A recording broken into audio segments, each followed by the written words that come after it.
नमस्कार। आज हम एक बहुत ही दिलचस्प विषय पर बात करने वाले हैं।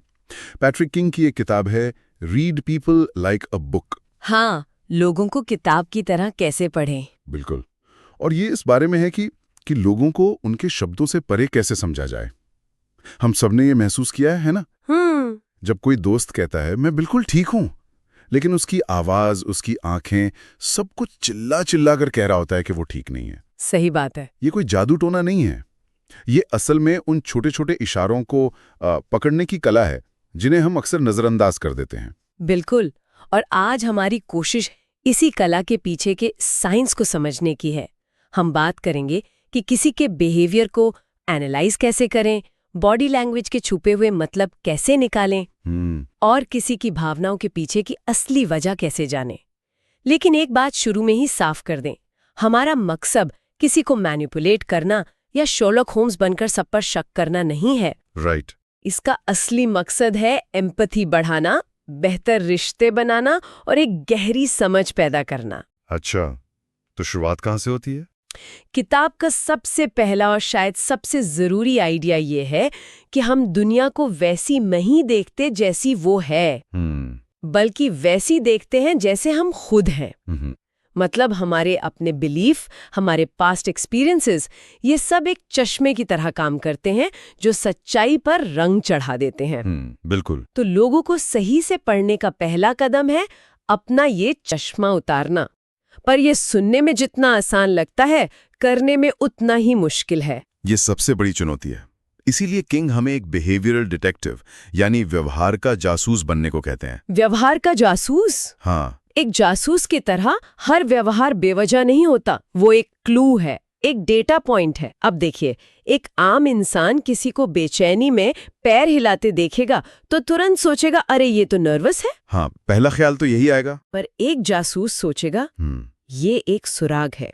वो सवाल पूछेगा, क्या ये इंसान हमेशा ऐसा करता है या सिर्फ जब हम उसके फ्यूचर प्लान्स के बारे में बात कर रहे हैं तब? ओके। क्या वो कॉफी पीने के बाद ऐसा करता है या बॉस के कमरे में जाने से पहले? जितने ज्यादा सुराग उतनी साफ तस्वीर। ये कंक्लूजन पर कूदने और सबूत इकट्ठा करने के बीच का फर्क है। ठीक है, तो हमें सबूत इकट्ठा करने हैं, लेबल नहीं चिपकाने। तो इस जासूसी की कला को या कहें कि अपनी परसेप्शन को तेज करने के लिए किंग कुछ तरीके बताते हैं। पहला है बिना विश्लेषण के बस ऑब्जर्व करना। ये मेरे लिए सबसे मुश्किल है। मेरा दिमाग तो हर चीज पर तुरंत अपना फैसला सुना देता है।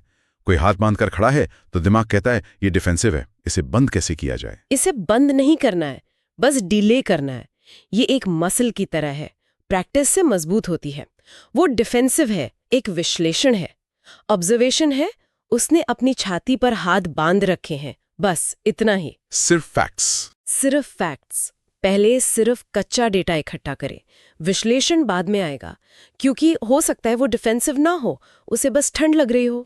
सही बात है। और यहीं पर दूसरा पॉइंट आता है, संदर्भ ही सब कुछ है। Context is king.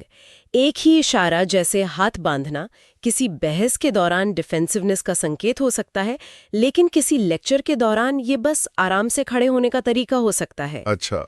जगह, समय और माहौल के बिना किसी भी इशारे का कोई मतलब नहीं है। सही बात है। तो डेटा इकट्ठा करो और देखो कि वो किस कॉन्टेक्स्ट में हो रहा है, और फिर आता है पैटर्न पहचानना। मतलब एक बार किसी ने आंख नहीं मिलाई तो इसका मतलब ये तो नहीं कि बिल्कुल झूठा है। बिल्कुल हो सकता है वो बस शर्मीला हो। हाँ, एग्जैक्टली। इसीलिए तीसरा और सबसे जरूरी टूल है बेसलाइन को समझना। बेसलाइन। बेसलाइन का मतलब है कि कोई इंसान सामान्य, शांत और तनाव मुक्त हालात में कैसा व्यवहार करता है। क्या वो नॉर्मली ज्यादा हाथ हिलाकर बात करता है? क्या उसकी आवाज तेज है? ओके, मतलब उनका नॉर्मल बर्ताव कैसा है? हाँ।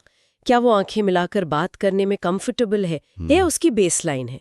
जब आप ये जान जाते हैं तो आप उस बेसलाइन से होने वाले बदलावों को पकड़ सकते हैं। अच्छा। अगर कोई शांत रहने वाला इंसान अचानक बहुत ज्यादा बोलने लगे या कोई हमेशा आंख मिलाने वाला इंसान नजरें चुराने लगे, तो वो ध्यान देने वाली बात है, वो एक मीनिंगफुल क्लू है। और ये सब करने के लिए पांचवा पॉइंट है बिना जजमेंट के देखना। बस एक बच्चे की तरह उत्सुकता से देखना, बिना ये सोचे कि इसे ऐसा नहीं करना चाहिए। ये सब हमें उस एक बड़े आइडिया पर लाता है जिसे किंग कंटेक्स्ट बनाम कंटेंट कहते हैं। कंटेंट वो है जो कोई कहता है, जैसे मैं ठीक हूं, और कंटेक्स्ट है कि वो इसे कैसे कहते हैं। बिल्कुल। और अक्सर कंटेक्स्ट कंटेंट से ज्यादा सच बोलता है।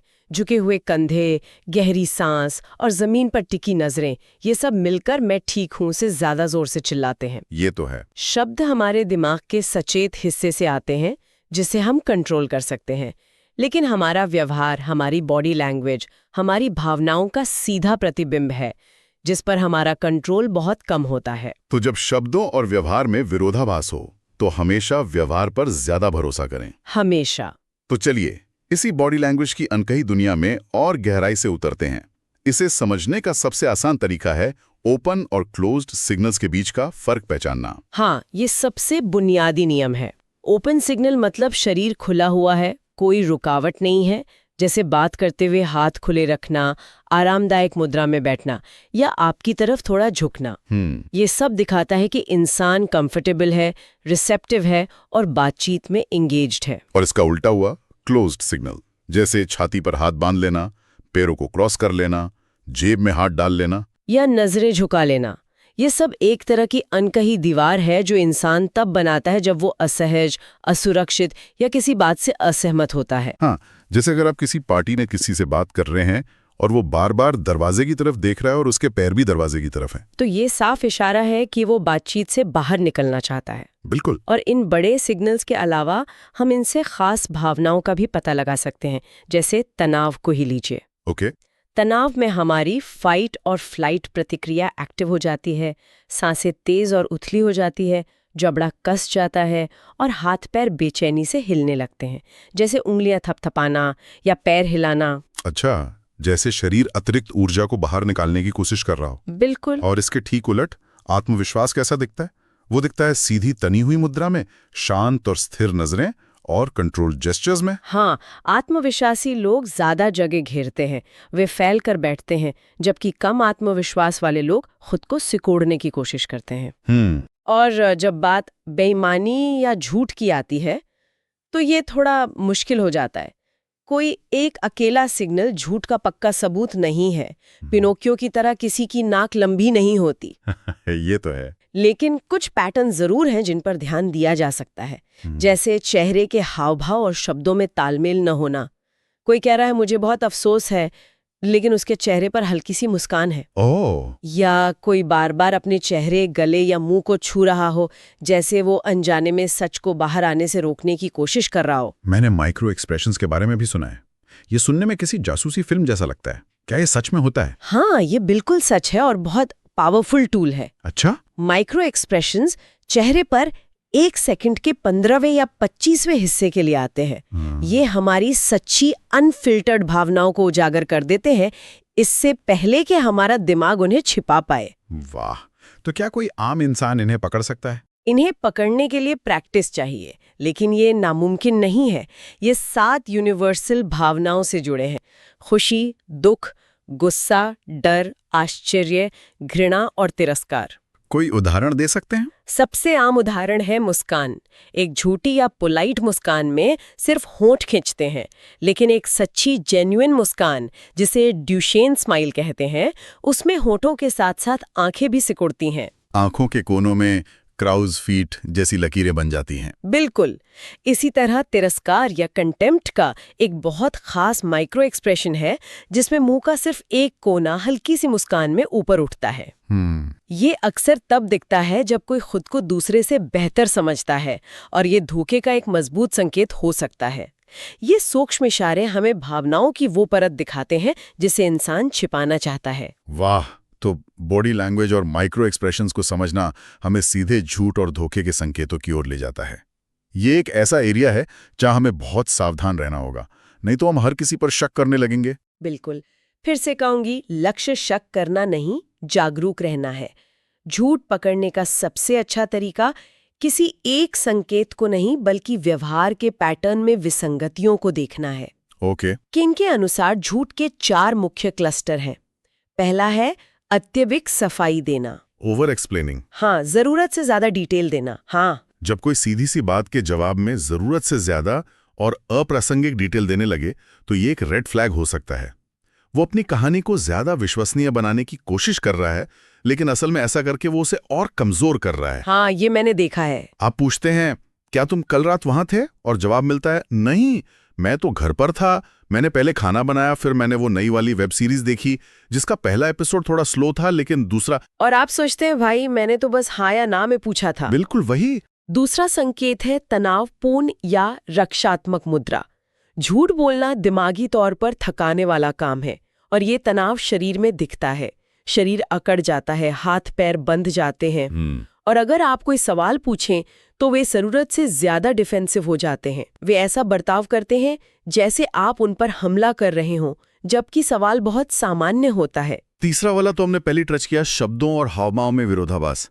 लेकिन मुझे यहाँ एक सवाल है। पूछिए। क्या ऐसा नहीं हो सकता कि ये किसी की आदत हो? मैं किसी ऐसे को जानता हूं जो हाँ बोलते हुए अनजाने में सिर ना में हिलाता है। तो हम एक आदत और धोखे के संकेत में फर्क कैसे करें? बहुत अच्छा सवाल है और इसका जवाब फिर से बेसलाइन में छिपा है। बेसलाइन? हाँ, अगर आप जानते हैं कि उस इंसान की ये आदत है कि वो हमेशा ऐसा करता है, तो ये एक मीनिंगलेस क्वर्क है। लेकिन अगर कोई इंसान जो नॉर्मली बहुत कंग्रुएंट है, यानी जिसके शब्द और एक्शन हमेशा मेल खाते हैं, वो किसी मुश्किल सवाल के जवाब में अचानक ऐसा करने लगे, तो वो एक बड़ा संकेत है। बिल्कुल, ये उसकी बेसलाइन से एक डेविएशन है। It's all about the change from there normal behaviour. समझ गया। ये बेसलाइन वाला कॉन्सेप्ट तो हर जगह काम आ रहा है। और चौथा संकेत है कहानी में विसंगतियां। हाँ, झूठी कहानी को याद रखना मुश्किल होता है क्योंकि वो असल में हुई नहीं। समय के साथ झूठा व्यक्ति अपनी कहानी के जरूरी डिटेल भूल सकता है या बदल सकता है। अगर आप कुछ समय बाद वही सवाल थोड़ा घुमा फिराकर पूछें तो कहानी में विरोधाभास सामने आ सकता है। लेकिन इन सब के साथ नैतिक दृष्टिकोण बहुत जरूरी है। बहुत जरूरी। जब आपको लगे कि कोई झूठ बोल रहा है तो सीधे टकराव में ना जाएं। तुम झूठ बोल रहे हो कहने के बजाय जिज्ञासा के साथ सवाल पूछें।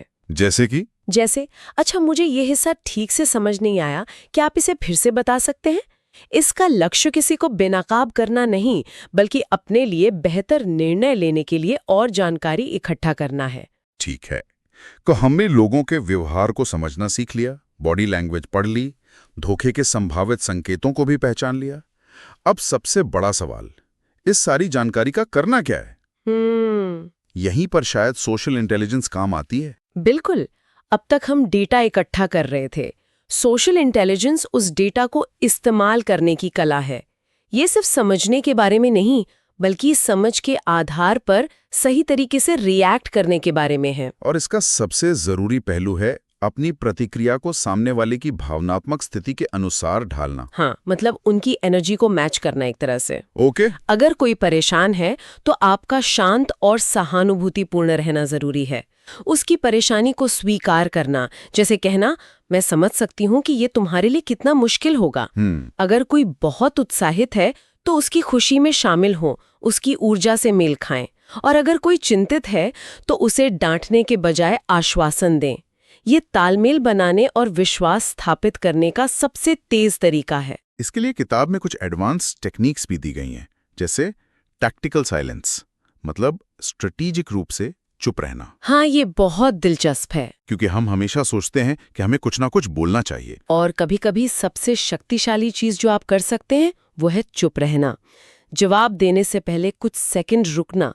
ये दिखाता है कि आप उनकी बात को गंभीरता से ले रहे हैं और सोच समझकर बोल रहे हैं। और इस सामने वाले को और ज्यादा बोलने के लिए भी उकसाता है। बिल्कुल।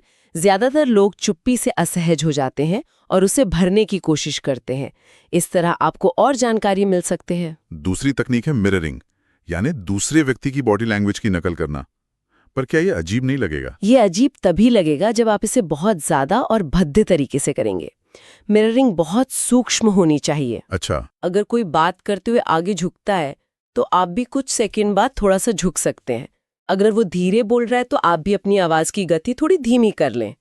ये हमारे अवचेतन मन पर काम करता है, सबकॉन्शियस माइंड पे। हाँ, ये बिना कहे एक संदेश भेजता है कि मैं आपकी तरह हूँ, हम एक ही पेज पर हैं, और इससे तुरंत एक कनेक्शन और विश्वास बनता है। और इसी से मिलती जुलती एक और तकनीक है पेसिंग। हाँ, पेसिंग मिररिंग का भावनात्मक रूप है। ये शारीरिक हाव भाव से ज्यादा दूसरे के इमोशनल रिदम से मेल खाने पर केंद्रित है।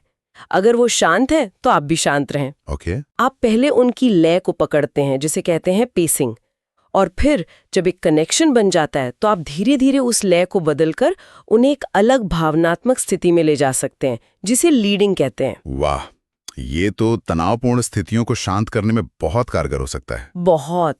तो इन सभी स्किल्स का अंतिम लक्ष्य विश्वास बनाना, बेहतर तरीके से कम्युनिकेट करना और मुश्किल हालात को संभालना है। बिल्कुल। जब लोगों को लगता है कि उन्हें सच में समझा जा रहा है तो वे स्वाभाविक रूप से आपके साथ जुड़ जाते हैं। ये सोशल इंटेलिजेंस का सार है, समझ को एक ऐसे एक्शन में बदलना जो पॉजिटिव रिश्ते बनाए। तो आज की हमारी इस बातचीत में हमने एक पैसिव दर्शक होने से एक एक्टिव विश्लेषक बनने तक का सफर समझा। और ये स्किल लोगों को जज करने के लिए नहीं है, नहीं, बल्कि उन्हें बेहतर ढंग से समझने, उनसे बेहतर संवाद करने और गहरे रिश्ते बनाने के लिए है। जैसा कि किताब में कहा गया है, लोगों को इसलिए पढ़ें कि आप उनसे बेहतर प्यार कर सकें, उनका बेहतर नेतृत्व कर सकें और अपनी शांति की रक्षा कर सकें। और अंत में बस एक विचार छोड़ के जाऊंगी, ये सारी कला सिर्फ दूसरों को समझने के बारे में नहीं है, ये खुद को समझने का भी एक जबरदस्त आईना है। अच्छा। जब हम दूसरों के व्यवहार पर, उनके प्रतिक्रियाओं पर ध्यान देना शुरू करते हैं तो हम ये भी सीखते हैं कि कौन सी बातें हमें इमोशनली ट्रिगर करती हैं, हमारा व्यवहार दूसरों को कैसे प्रभावित करता है और हमारी अपनी बेसलाइन क्या है। सही बात है। और आज किसी एक बातचीत में किसी का विश्लेषण करने के बजाय बस ये देखने की कोशिश करें कि क्या आप उन्हें थोड़ा और समझ सकते हैं।